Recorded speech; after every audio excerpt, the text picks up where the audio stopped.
जो कि दुनिया का सबसे पहला ट्रांसजेंडर स्कूल उसकी प्रिंसिपल हैं। इसके अलावा इन्होंने यूएन में भी पाकिस्तान को रिप्रेजेंट किया है। एक ट्रांसजेंडर उसका माशरे में सर्वाइव करना ही इंतहाई मुश्किल होता है, लेकिन आपने तो एमफिल किया। ये सब कैसे तय हुआ? जो एक आम मर्द, औरत और मर्द को जो है शहरी को एक हासिल हैं और वो सोसाइटी में एक तकरीम के साथ अपनी ज़िंदगी जो गुजार रहे हैं, मैं चाहती हूँ वो वाला राइट जो हमारा जो रिस्पेक्ट वाला वैल्यू है ना, हमें बस वो चाहिए।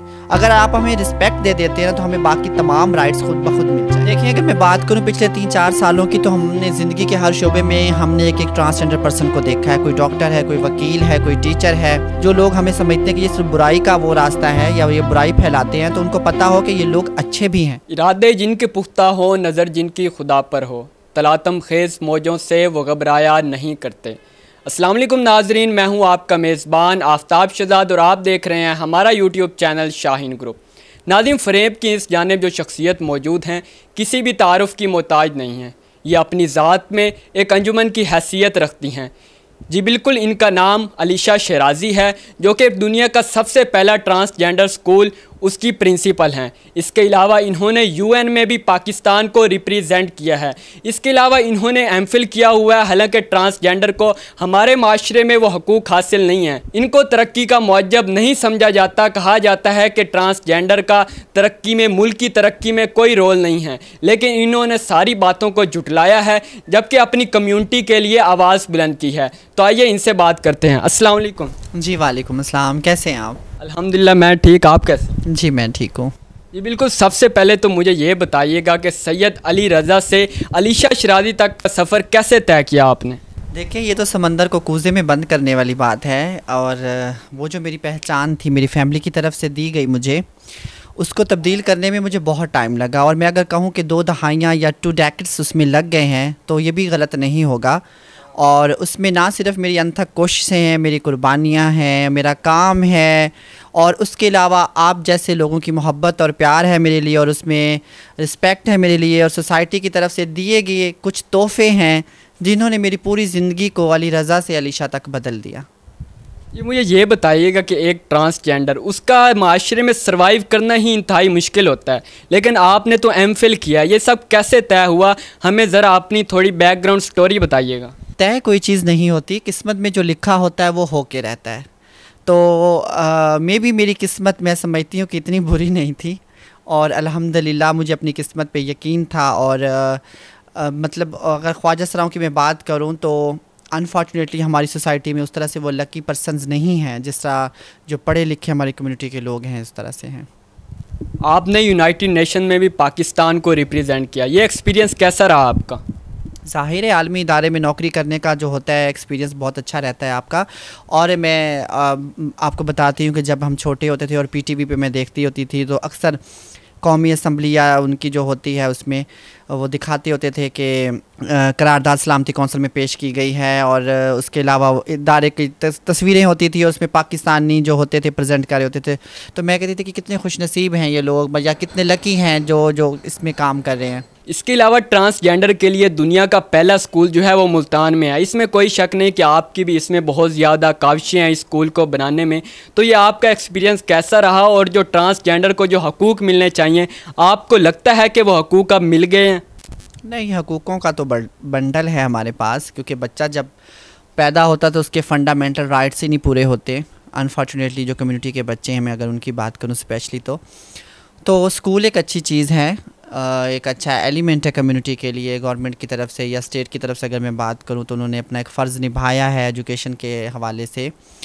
तो मैं समझती हूं कि ये स्कूल जो है बदलाव का बायस बनेगा हमारी सोसाइटी में, लेकिन कुछ वक्त लगेगा।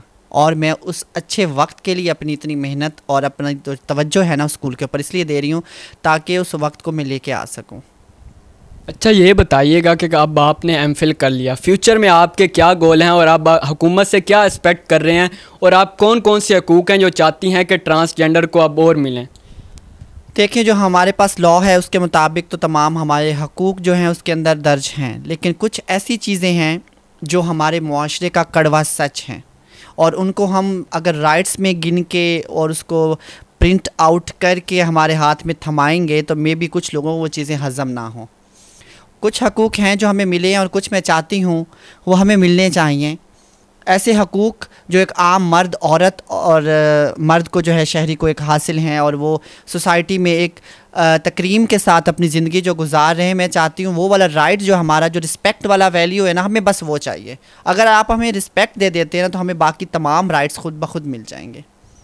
जी बिल्कुल, पिछले 2 सालों में बहुत ज़्यादा ख्वाजा सराओं के हकूक़ के हवाले से डेवलपमेंट हुई है। स्कूल बना, अब आपके शनाख्ती कार्ड बन रहे हैं, पासपोर्ट बन रहे हैं। उसके अलावा स्कूलों में भी अब मुल्तान में स्कूल बन गया इंटरनेशनल। इसके अलावा आप हुकूमत से क्या तवक्को कर रही हैं? और बहुत से ख्वाजा सरा ख़ुद भी हैं जिन्हें अवेयरनेस नहीं है अपने हकूक़ से, तो आप उनको क्या कहना चाहेंगी? हुकूमत से तो फ़िलहाल तवक्को यही है कि कुछ बेहतर कर सकती हैं हमारी ज़िंदगियों को तो करें, क्योंकि हर हुकूमत ने अपना रोल निभाया है। किसी ने लॉ दिया है, किसी ने हमें सेहत इंसाफ कार्ड दिया है, किसी ने हमें पैसे दिए हैं, फ़ंड दिए हैं उसमें वजीफ़े के तौर पे, और गरीब जो हमारी ट्रांसजेंडर कम्युनिटी के अफराद थे या मज़दूर थे उनकी मदद की है। तो हुकूमत से तो तवक्कुआत हमेशा मैं अच्छी रखती हूँ, और अल्हम्दुलिल्लाह पाकिस्तान उन चंद ममालिक की फ़हरिस्त में शामिल है, उन मुस्लिम ममालिक की अगर मैं बात करूँ कि जिनमें ट्रांसजेंडर कम्युनिटी को जो है राइट्स हासिल नहीं है, लेकिन हमारे पास बहुत ही प्रोडक्टिव जो है एक लॉ मौजूद है जिसमें पाकिस्तान के शहरियों की तरह तमाम राइट्स हमारे पास मौजूद है। लेकिन हुकूमत से सिर्फ मेरी एक गुजारिश ये है कि वो जो लॉ आपने दिया ना, हमें काइंडली उसको इम्प्लीमेंट भी कर दें। उसको सिर्फ इस्लामाबाद की फ़ाइलों में बंद करके आप ना रखें, उसको हमारी सोसाइटी में मूव करें और बाकी जो सूबाई हुकूमतें हैं उनको पुश करें, और हमारी सोसाइटी के जो लोग हैं उनको अवेयर करें उस लॉ के मुतालिक, और उस लॉ को है जितना जल्दी हो सके इम्प्लीमेंट करें हमारी सोसाइटी में। जी बिल्कुल, हुकूमत की तरह क्या ख्वाजा सराओं को भी ये रियलाइज़ हो गया है कि उनको इस फील्ड में आना चाहिए, उनको स्टडी करनी चाहिए, ना कि उनकी जगह सड़कों पर है बल्कि उनकी जगह स्कूलों में है। वो मुल्क की तरक्की में अपना किरदार अदा कर सकते हैं। चूँकि आप स्कूल टीचर हैं तो आप इसका बेहतर जवाब दे सकती हैं। देखिए, अगर मैं बात करूं पिछले 3-4 सालों की, तो हमने ज़िंदगी के हर शोबे में हमने एक एक ट्रांसजेंडर पर्सन को देखा है। कोई डॉक्टर है, कोई वकील है, कोई टीचर है, और बाकी लोग जो है अपनी अपनी कैपेसिटी में जहाँ जहाँ उनकी डोमेन्स हैं वो लोग काम कर रहे हैं। हमारे पास चार्टर्ड अकाउंटेंट भी है, हमारे पास बहुत अच्छे अच्छे मोटिवेशनल स्पीकर्स हैं, हमारे पास बहुत अच्छे जो ऐसे लोग मौजूद हैं जो एक दफ़ा खड़े होते हैं, मैं कहती हूँ उसके डेस्क के ऊपर, तो वो लोगों को हिला के रख देते हैं अपनी स्पीच से। तो मैं ये चाहती हूँ कि वो जो चीज़ें, वो जो रोल मॉडल्स हैं ना, वो जो हमारे पॉजिटिव फेसेस हैं, कम से कम वो कम्युनिटी के सामने और हमारी सोसाइटी के सामने आप लेके आएँ। जब तक लोगों को पता नहीं चलेगा कि हमारे पास जो लोग हमें समझते हैं कि ये सिर्फ बुराई का वो रास्ता है या ये बुराई फैलाते हैं, तो उनको पता हो कि ये लोग अच्छे भी हैं। तो अच्छाई का वो जो एक एलिमेंट है ना, एक नेकी कहते हैं ना कि हज़ारों गुनाहों पे भारी पड़ती है। तो मैं चाहती हूँ वो छोटी छोटी जो नेकियां ना, वो प्लीज़ आप माशरे में दिखाएं और उन नेकियों को मज़ीद फैलाने में हमारी मदद करें। जी बिल्कुल, अगर इंसान के इरादा पुख्ता हो तो इंसान कुछ भी कर सकता है। इसी के साथ अपने मेज़बान आफ्ताब शहजाद को दीजिए इजाज़त। इंशाअल्लाह नेक्स्ट वीडियो में आपसे दोबारा मिलते हैं। अल्लाह निगहबान।